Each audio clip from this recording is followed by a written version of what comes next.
Hey, there we Hey, are. Sorry for all the technical difficulties. I it had happens. I had another guest on before you, and we were talking about some of the things that Instagram doesn't like you to talk about, and so I was thinking maybe that was causing an issue. So I'm real excited to have you here. I'm going to introduce you real quick, and Yeah, then I'm going to let you share all about you and share some really knowledge that's going to help a lot of people here. And then we'll just get into it, and this may be the first of many. So, real excited that you're here. This is Jill Batista. She has many credentials, which I'll let her go through. But the work that she's doing really now is really fantastic because you are a coach that's helping people break through in areas of their life where they're stuck or they feel like they're self-sabotaging and and really break through a lot of those inner barriers that pretty much everybody struggles with. So I'd love to have you just take it away and tell us a little bit about you, a little bit about what you do, and teach us about just how people get stuck in life and how they can overcome it. absolutely. Thank you so much for allowing me to have access to your beautiful platform here. All the information that you share with everyone is so courageous and powerful. And so I am super excited and honored to be part of your movement here, helping people to transform their lives and become their best versions of themselves. I started off, gosh, over 20 years ago working with the body, mostly started off as a massage therapist. And what I noticed really early on was the connection between the mind and the body, and was very fascinated by natural medicine, plant medicine, natural remedies, things like that. So, becoming a mind body practitioner was just destined for me. And so when I started learning more about how connected our physical well being is to our mental and emotional well being, I really kind of felt like I was following these breadcrumbs to helping people even more deeply make healing and transformation happen in their lives. So going back to the mind and the body, um, what I started to discuss with my clients, like what was really ailing them, we'd talk about the low back. I use that as an example a lot of the time. So when people would come to me for sciatica, for example, um, I would think, okay, I know what this means. This means that they're not feeling supported in their life in some way. Maybe financially things are topsy-turvy. Maybe they're about to move. Maybe their relationship isn't that stable and secure. Maybe they don't have a lot of self-esteem or belief in themselves. All of these issues, all of these thoughts kind of circulate in the mind, and eventually the place that they show up is in the low back for a lot of people. And so I would relay this information to them thinking, ta-da, I just enlightened you. You now know why you have the back pain. Now go home and do something different. But here's the thing. They know what's wrong. They know what needs to change, but the mind doesn't like change. So even if I had the tools at the time, because I didn't, to help them to walk through that, they would have so much resistance. It would be so hard for them to move through that, that more than likely they would just go back to what they knew best and repeat, repeat, repeat. Does that make sense? Yeah, totally. So it's like you can see the deeper problem, and maybe they're even open to the fact that, like, hey, I'm having this pain in my body because there's something um, up wrong in my outer world. Mm-hmm. Um, then, and so that's a leap for some people to take, right? Like, as some practitioner who helps people with body pain, I like even telling some people that, hey, this may be due to like emotional things going on in your life. Some people don't want to hear that, but then even if they are open to it, you're saying it's like it's hard for them to still make that change or do something different in their life because they're ingrained in these patterns and belief systems. And you can talk more about that. And Yeah. so that was kind of a problem that you noticed, and then you realized, I guess, I need a skill set to address this. Is that what you're saying? That's exactly what happened. And in a roundabout way, I became the case study, if you will, because I was starting to recognize in my life, when you do healing work and body work intimately with other people for so long, like I did, it kind of my life had become about helping others. And I had stopped looking at myself as someone that also needed healing and also needed help and support. I thought I could do it all on my own. I read all the books. You should see my library. I had the best of the best as coaches. I put myself through workshops and all kinds of retreats and done all kinds of work. But I had this opinion that I had to do it by myself and that somehow I knew what was in my way. And as a practitioner and a healer, I should be able to figure this out for myself. And I was really shown otherwise when 2020 hit. But I So will say, yeah, um, theta healing was what I started to study. Hmm. what I would like to understand, you told us a little bit about what you struggled with, and I'd Yeah, love to hear. We'll get to some of the ways you overcame that because you've made some yeah, like really remarkable changes for the better in your life that are real exciting. But yeah. when you're working with people now, what kind of things do you see, like common areas where people are stuck or having a difficult time or in their own way that they can't really get over? Yeah, and I dealt with this as well. So when it comes to wanting to change, we'll talk about that. Let's say that one of my clients has a problem that they wanna get over a habit, something that they know isn't good for them. For example, we'll use smoking because that's an easy one, and it's one that I've overcome myself in my own life through the work that I do now. So we know that we need to quit smoking. It's not working for us. It's something that is an ingrained habit. Maybe we got a lot of enjoyment out of it at some point, but now it's just this problem that is taking up time and money and health. It's costing us all kinds of things in all kinds of ways. And we know logically that this needs to change. This is the thing that needs to change. Let me tell you what happens in the brain when we start to introduce change.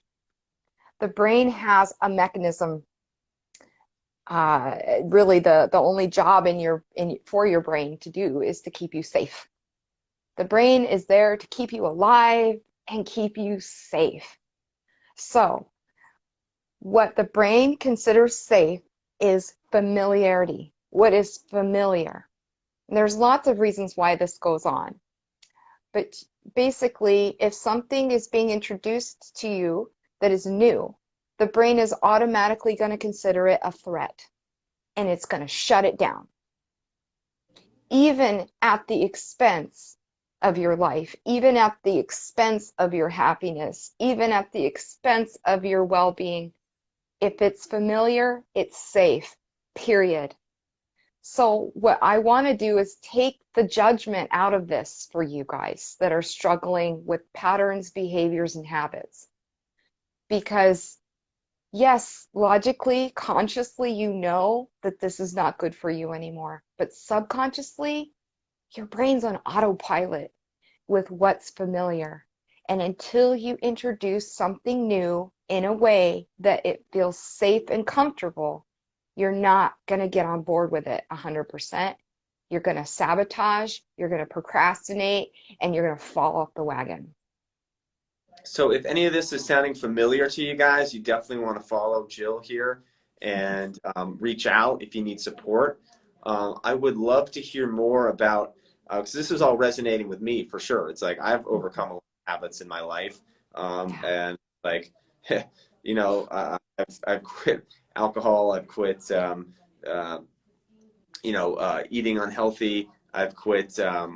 I did a live the other day about quitting something that I don't even necessarily want to talk about. Um, but sure. uh, but like still have issues. I still have things I'm working through, areas in my life where I'm stuck. And so I would love to, number one, for you to share some of those stories because I know like we were taking inventory of that like while ago and you're like, dang, wow, you've come really far. And then let's get into how that's done, right? Because like if we could do it on our own, if we could change our subconscious mind on our own, we'd all be superhuman. But maybe Yeah. people need where you come in. So I'd love to tell everybody more about that. Yeah, 100%. So, I'm sorry, you said a lot there. Can you Sure. redirect me to one talking point? That would be helpful. Apologize. But let's That's just okay. tell me just the things that you've overcome in your life as far as unhealthy habits, unhealthy patterns in the last however amount of time. Oh gosh. Okay, where do we begin? So I would say the first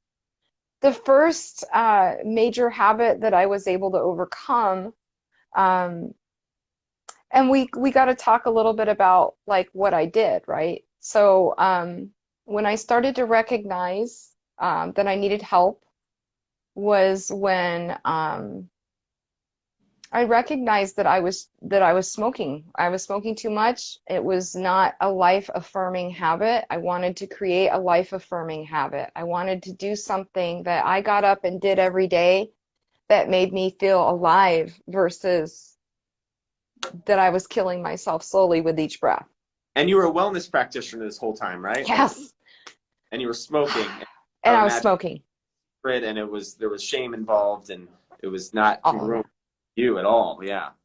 100%. It was my little dirty secret. Only a few handful of people knew that at the end of the day, I would come home and have some tobacco, and it was my reward. It was I did all this work today, and now I get to sit back and relax and breathe this in, and somehow feel comforted and soothed, and somehow feel like I was doing something beneficial for myself, and it turns out that it was not that way. And so what I started doing was I started studying yoga and yogic meditation through Nam yoga, and that was the first thing that really clicked for me. What I realized, what I know now of the brain, that I was learning then, was when you do these meditations, whether they're listening to someone's voice, taking you on a journey, or something very specific like helping you to quit a habit, you are accessing that subconscious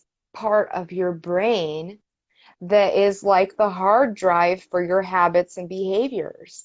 And so slowly but surely, the need to smoke lessened and completely dissipated and disappeared as if I never touched one to begin with.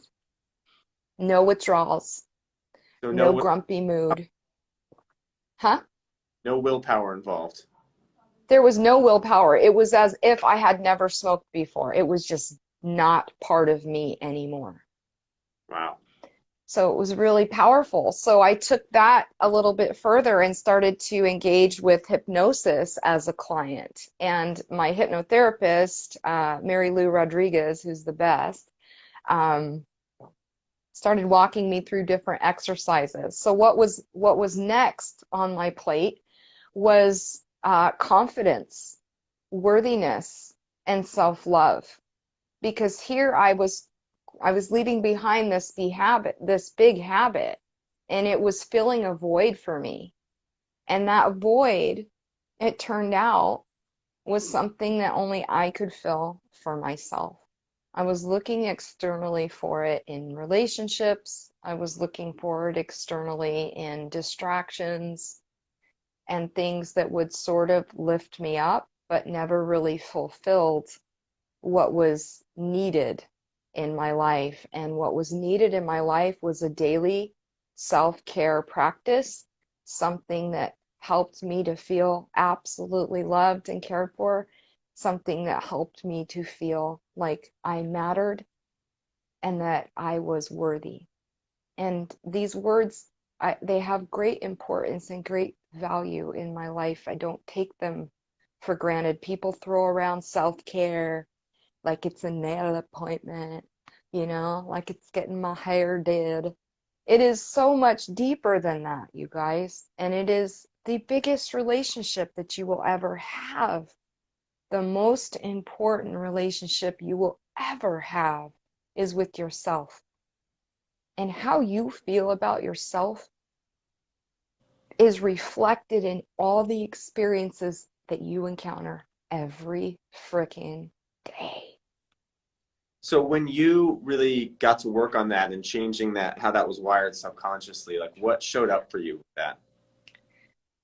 Well, there were old beliefs, there were old mindsets, things that were experienced in my younger years, in my childhood, and my relationships that kind of wore down the ability to recognize this quality in me, this feeling of I am loved unconditionally, this feeling of I am lovable, I am worthy of partnership, I am worthy of friendships and relationships.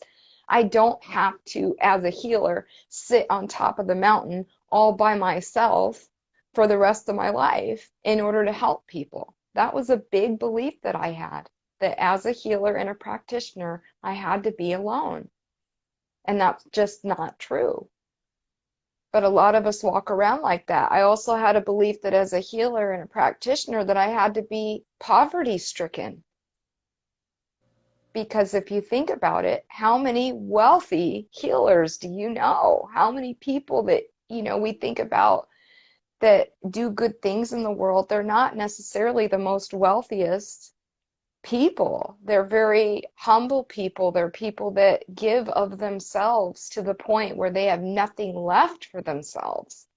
Sometimes they're provided for in exchange for their work and services, but the money doesn't run on barter system.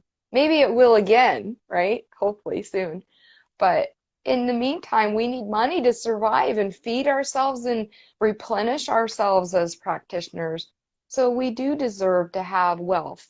We do deserve to have success. We do deserve to have love and partnership, even as healers and practitioners in the world.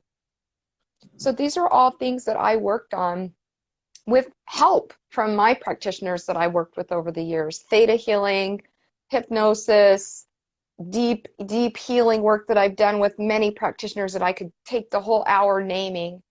But what I learned now about the mind through this new certification that I have, which is hypnotist, on top of all the other modalities that I have, I feel like now I have the tool and many tools, but I have a very important tool that helps people to overcome those blocks, those beliefs, to actually offer change and transformation in a way that the body accepts as safe, as comfortable, as easy. And you can do it in your near sleep time. You can do this work first thing in the morning before you even get out of your bed. And it's so impactful and so powerful. And slowly but surely you start to recognize, like, oh my gosh, things are changing. I'm changing. My thoughts are changing. I'm kinder. I'm nicer. I'm gentler to myself. I'm more compassionate to myself. I'm more forgiving of myself. I'm not afraid to speak in public anymore.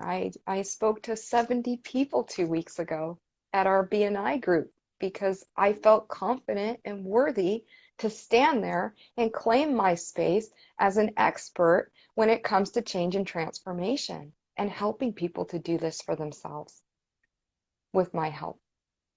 Awesome. So, So yeah, really passionate about this right now. yeah, and I've experienced a lot of benefit from your work. It's helped me really like grow my business, and there's a reason I got 25,000 Instagram followers now, and lots of people working with me. That you've been a big part of that. Since we have a few minutes left, and I do have a hard stop at 10:30, Sure. I'd love you in these last few minutes to share basically like what is this process that you do with people? Because I mean, I'll just share my experience with you is that you really listened to what I had going on, and then you created these guided meditations for me that once I began to really do the work and listen to them every day for weeks and on end, things really started to shift. So can you Yeah. just kind of give a little bit of a spiel on that, how it works and how people can get a hold of you if they're interested in learning more? Absolutely. Thank you for that opportunity. Yeah, so I take my clients through an interview process. We start off with a free 10-minute consultation so that I can make sure that we're a good fit I have a lot of practitioners that I know and trust and work with myself. So if I'm not a good fit, I'm always a great liaison for someone to pass you off to that would be more aligned with what you're needing. But when it comes to breaking free of patterns, behaviors, and just overall cycles of unhappiness, the techniques that I use, the methods that I use are very effective and very easy to work with, very gentle, very soothing.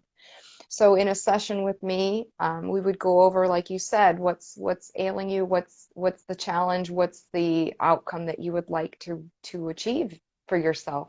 And we go into the discovering the blocks in your belief system that would keep you from being stuck in that pattern or behavior. And then I create a customized guided meditation just for you. And it's like your own personal prescription for well-being and breakthrough. And if you listen to this like I recommend, you have the ability to create new beliefs for yourself. And It let me really just, part of your brain that yes. you really control, right? Yes. So when you have the tools that I have actually allow you access to the subconscious mind, which would otherwise be like, nope, this is new. We don't want this. This is not safe. I can help you to get to a very relaxed place where the brain is now listening. And that subconscious mind is now listening, very focused, paying attention. And in that place, we can offer these new thoughts, new feelings, new beliefs so that you can start to recognize that change happening in your day-to-day life. So you can reach out to me via Instagram here to set up your free 10-minute mini breakthrough session with me. If you would like to receive one of my free audio meditations for calming down, I'm giving away the farm today. Normally, my clients pay for this service, but what I'm going to offer your viewers today and my viewers today that tuned in, if you private message me here on Instagram with Dr. Ben slash calm down, I am going to also include your email. So include your email, Dr. Ben, calm down. And I will send you my guided meditation for calm the F down so that more of you can start experiencing right now what it feels like to be calm and relaxed and more capable of handling the stress in your day. All right, awesome. Well, thank you for that. We're definitely going to have you back on more times because I'd love to discuss in more detail like areas where people get stuck in their life and how to overcome that. But thanks for being on today. This will be one of many. Appreciate you working with me through all the technical issues. Thank you very much, and we'll talk soon, okay? Thank you, Dr. Ben. Thank you for the opportunity. All right, awesome.